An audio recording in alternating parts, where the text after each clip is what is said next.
On March 14, 2014, 39-year-old physician Jim McGrogan embarked on a hiking trip with 3 friends at the White River National Forest near Vail, Colorado. That day, they intended to take the Spraddle Creek Trail up to the popular and scenic Eisman Hut. Around 2 hours into their journey towards the hut, the group stopped to rest as the snow cover made it difficult to navigate the terrain. McGrogan, however, was in phenomenal physical shape as he was a marathon runner and a long-distance biker, so he told his group he would continue on ahead. Unbeknownst to them, this would be the last time he was ever seen alive. After the 3 men finished resting, they resumed their hike towards Eisman Hut. When they finally made it hours later, they were expecting to find McGrogan waiting for them, but to their surprise, there was absolutely no trace of him anywhere. At around 5 p.m., the group alerted the Vail Department of Public Safety, as well as the local sheriff's department, to McGrogan's disappearance. They arrived soon after to begin the official effort to find him. Searchers were initially optimistic that Jim McGrogan was still alive due to his preparedness for the hike. He carried skis with traction pads for uphill travel, a medical kit, a GPS, as well as sufficient food and water to last several days, according to his group. As the search continued, however, hope began to fade. Within 24 hours of reporting McGrogan's disappearance, search crews had already logged over 700 man-hours on the ground, alongside many hours of aerial searches with helicopters. In total, they scoured an 18-square-mile area in an attempt to find McGrogan. Despite these extensive efforts, the search was officially called off on March 21st due to the complete lack of any evidence. It appeared that all hope of finding McGrogan was lost, until 2 weeks later. On April 3, 2014, the remains of Jim McGrogan were discovered by a group of backcountry skiers in the Booth Falls area. Strangely, the area had already been searched by both ground and helicopter crews previously. While it's not unheard for someone to be found deceased in the wilderness after succumbing to the elements, the location of McGrogan's discovery was utterly perplexing. This is because the area his body was found in was 4.5 miles away from the Spraddle Creek Trail, where he was last seen by his group. There seemed to be no logical explanation for him being there, leaving many with one pressing question. How exactly could McGrogan have possibly ended up so far from his last known location? Although family, friends, and searchers alike were eager to understand what happened to Jim McGrogan, many aspects of this case seem impossible to fully comprehend. Most perplexing of all was the distance McGrogan would have had to travel to end up where he was found. While 4.5 miles might not seem extensive for a physically fit individual such as himself, this measures only the straight-line distance from the trail to his discovery point. The actual walking distance, however, would have been significantly greater, approximately 12 miles. For McGrogan to have reached his final location on his own, he would have needed to navigate a dozen miles on foot through rugged, steep terrain with drastic elevation changes and snow up to 8 feet deep in some areas. If he merely missed the turn on the trail that led to the Eisman Hut and continued in the wrong direction, as the official narrative suggests, why did he not reach out to his group? Later reports found that McGrogan did actually make a single unanswered outgoing call from his phone about an hour after he was last seen, but this only deepened the mystery of his disappearance. If McGrogan was lost by this point, why would he have only attempted to call his group once? He had a cell phone with an extra battery that was later found undamaged, so it's rather peculiar that he didn't make a more significant effort to reach out. Furthermore, where could he have even possibly made this phone call from? The snow was multiple feet deep off-trail on the day McGrogan vanished, which made it very easy to trace footsteps. If he was lost off-trail, as the official narrative suggested, there should have been a trace of him, especially considering it didn't snow hard enough in the time he was missing to cover his tracks. Remarkably, though, none of the tracks discovered corresponded to any route McGrogan could have taken to end up where he did, leaving investigators wondering where he could have been when he placed the phone call. But the mystery didn't end there. While the location of Jim McGrogan's remains was certainly perplexing, the condition of his body upon discovery was equally bizarre. He was found still wearing his hiking helmet, yet he had removed his coat, gloves, and most strangely of all, his boots.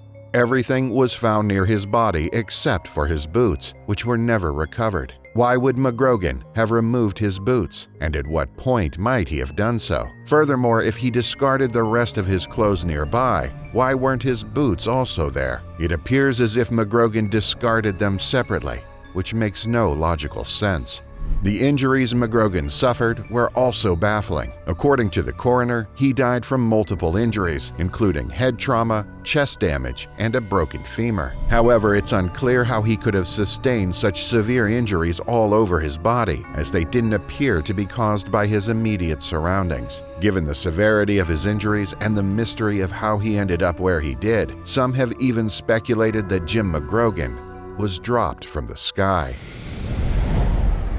Among the thousands of instances of mysterious and unsolved deaths in the woods, the story of Jim McGrogan certainly stands out. In the vast majority of such cases, there's usually some indication of what actions may have led to the strange death, giving people at least something to speculate on. In McGrogan's case, however, nothing is clear, and every answer only leads to more questions. Many believe that whatever happened to him was truly anomalous.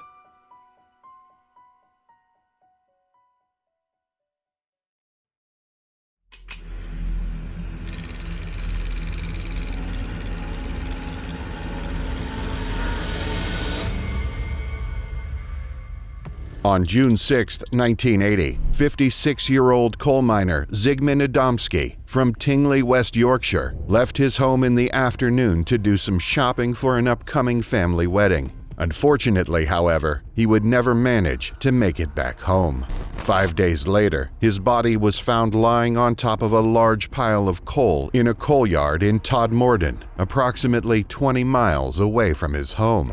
The circumstances surrounding his disappearance and the location where his body was found have given rise to numerous theories and speculations over the years. His disappearance was so bizarre, in fact, that some people believe that he encountered otherworldly forces.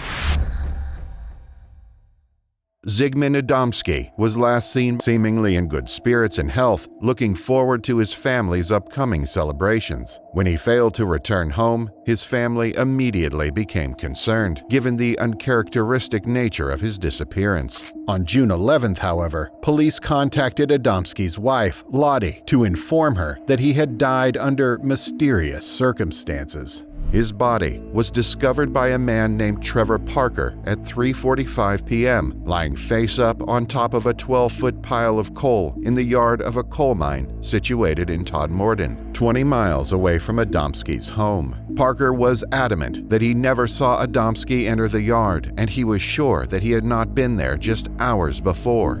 This discovery was not only shocking because of the strange location, but also because of the state in which he was found. According to Parker, despite being on top of a pile of coal, Adamski seemingly had no coal on his clothes at all. His eyes were wide open, as if he was terrified. His beard showed only 1 day's growth, inconsistent with the time he had been missing. And strangely, his clothes seemed to be improperly fastened onto his body, as if somebody tried to dress him post-death. Medical examinations revealed even more peculiar details. The post-mortem indicated that Adamski had died of a heart attack, which occurred approximately 1 to 2 days before his body was found. However, more peculiar was the discovery of burns on his neck and shoulders, which were treated with a substance that could not be identified by forensic experts. The nature of these injuries and the ointment used, which was described as being quite advanced and not typical of any known medical treatment at the time, deepened the mystery. The police were baffled by the logistical implications of Adamski's body appearing on top of a coal pile in a busy yard without being noticed. This aspect suggested that his body might have been placed there shortly before its discovery, sparking many theories about how this could have happened to Adamski. Some speculated that he was murdered and his remains were staged to appear mysterious. while others believe he may have climbed the coal pile on his own accord and suffered a heart attack. These explanations can't account for some of the peculiarities of the case, however, such as the mysterious ointment or the fact that Adamski had no coal dust on him despite being on a pile of coal. These factors, among other peculiarities regarding the case, led many to speculate that Adamski had an extraterrestrial encounter. While this may sound far-fetched to some, the story of one police officer from Todmorden adds credence to the theory. Alan Godfrey was a serving police constable with the West Yorkshire Police, who was ironically one of the officers investigating Adamski's case. In the early morning hours of November 28th, Godfrey was on patrol in Todmorden. His primary task that night was to search for missing cows that had mysteriously vanished in the area. While driving his patrol car, Godfrey's attention was drawn to an object in front of him that was entirely unrecognizable. Godfrey described it as being diamond-shaped and hovering a few feet above the road. It was metallic with an estimated size of 20 feet high and 14 feet across. Unable to believe his eyes, Godfrey sketched the object in his notebook. He tried calling for assistance on his police radio and his personal radio, but both were dead, a common trope in many UFO sighting reports known as electronic interference. At that point, he observed a flash of light and the strange craft vanished. Although he believed he had only observed the object for a few moments, his watch showed that 25 minutes had passed. Upon returning to the police station, Godfrey reported his sighting to his superiors and was initially taken seriously until the local media picked up the story. Many were skeptical of his encounter causing issues in his personal as well as professional life. While some still do not believe his story to this day, his sighting has become very famous due to the connection with the Adamski case. The mysterious death of Zigmund Adamski remains one of the most baffling unsolved cases from England. Some speculate that there is a missing angle that could tie the story together, while others speculate that Adamski's death was over-sensationalized and blown out of proportion. In any case, the fact that one of the UK's most famous UFO sightings occurred just months after this strange passing is simply too coincidental to many.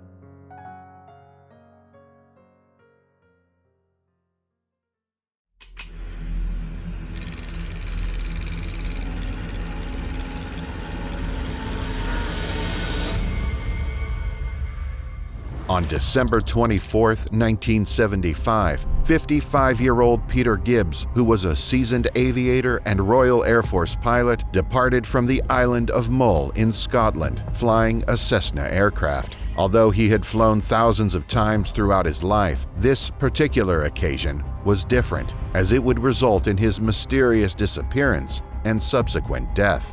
The circumstances of that night, combined with the unsettling discoveries that followed, have led to numerous theories and extensive speculation. The ordeal would later come to be known as the Great Mull Air Mystery.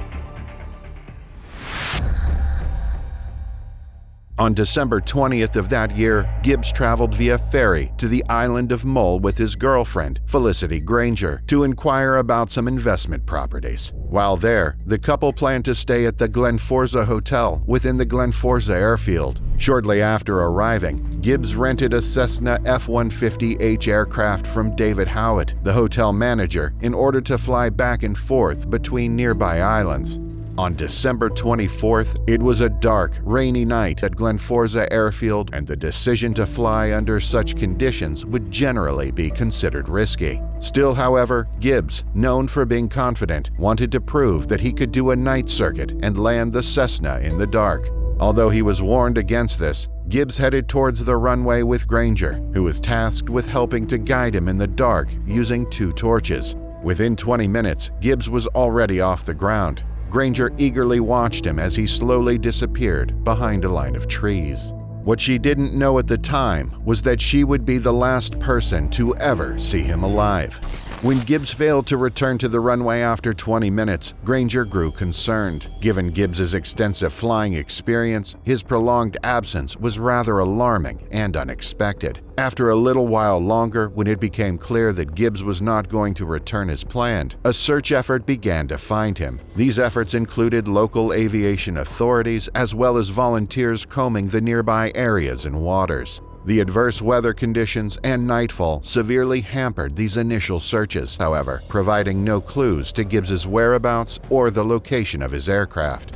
That was until his remains were discovered just 4 months later.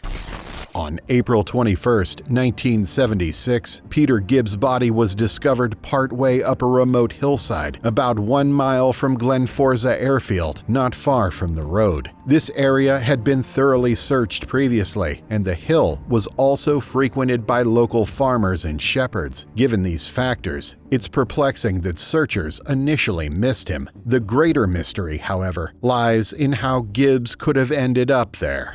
Since his aircraft was never found, it was speculated that he might have crashed into the sea and swam to shore. This theory was contradicted by Gibbs' post-mortem autopsy, however, which found no traces of salt water on him or his clothing. Furthermore, to reach the spot where he was found from the shore, Gibbs would have had to scale a sheer cliff, walk past the road leading to his hotel, and continue uphill for another quarter of a mile, only to die from exposure. His autopsy revealed no significant injuries, making it unclear why he didn't simply return to his hotel instead of traveling in the wrong direction before somehow succumbing to the elements. But even if we presume that Gibbs did reach his final resting location on his own accord, how could he have remained unnoticed for so long? Donald McKinnon, the local shepherd who found Gibbs, stated that he had passed the area numerous times from December to April. McKinnon insisted that it would have been impossible to miss Gibbs' body if it had been there all along.